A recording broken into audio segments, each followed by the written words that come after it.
আজকে আমি আপনাদেরকে তিনটা ইম্পর্টেন্ট অ্যাপ্লিকেশন দেখাবো যেগুলো আপনার ফোনের র্যামকে খালি রাখতে খুব সাহায্য করবে। তো চলুন শুরু করা যাক।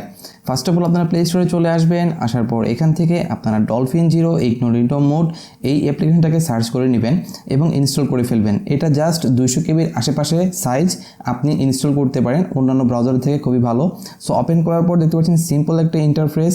সো এই ইন্টারফেসের মাধ্যমে এবং এই ব্রাউজারটা যদি আপনি ইউজ করেন সেক্ষেত্রে আপনি যে কোনো জিনিস ব্রাউজিং করেন না কেন আপনার ফোনে কোনো হিস্ট্রি জমা থাকবে না এবং কোনো প্রকারের ডাটা আপনাকে নেবে না, কোনো প্রকারের পাসওয়ার্ড সেভ হবে না, কোনো প্রকারের কুকিজ আপনার এখানে থাকবে না, ক্যাচি ফাইল থাকবে না। আপনি সিম্পল ইউজ করতে পারবেন এবং সাইজ হচ্ছে মাত্র 200 কেবির মতো।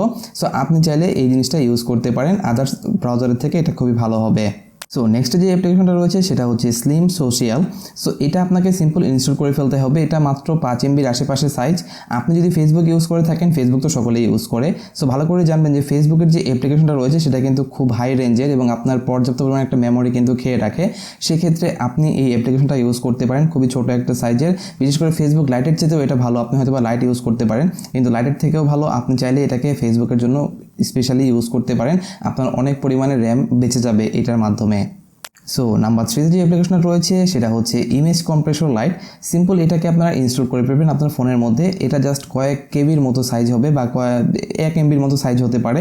সো এটা ইনস্টল করার পর জাস্ট আপনারা ওপেন করে ফেলবেন। ওপেন করার পরে এই হচ্ছে এটার ইন্টারফেস। এখান থেকে আপনি আপনার ছবিটাকে আপলোড করবেন। আপলোড করার পর আপনার ছবিটাকে সাইজ আপনারা ইজিলি ডিক্রিজ ইনক্রিজ দুটোই করতে পারবেন। সো আমি এখান থেকে দেখিয়ে দিচ্ছি। প্লাসে যদি আমি ট্যাপ করি এখান থেকে যে কোনো একটা ছবি আমি এখান থেকে সিলেকশন করে ফেলছি।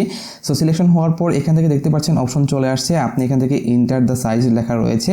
সো আপনি চাইলে এখান থেকে কেবিটাকে এমবিতে সিলেকশন করতে পারেন অথবা এমবিকে কেবিতে সিলেকশন করতে পারবেন এবং আপনি এখান থেকে যে কোনো সাইজ আপনার ইচ্ছে অনুযায়ী দিতে পারেন। দেওয়ার পর এখান থেকে জাস্ট অ্যাপ্লাইতে ক্লিক করলে আপনার এখান থেকে কম্প্রেস শুরু হয়ে যাবে।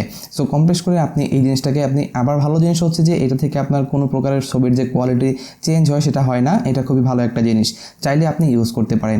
অলরাইট, এই ছিল ভিডিওটি আশা করছি আপনাদের খুবই কাজে লাগবে। দেখা হচ্ছে নেক্সট কোনো ভিডিওতে।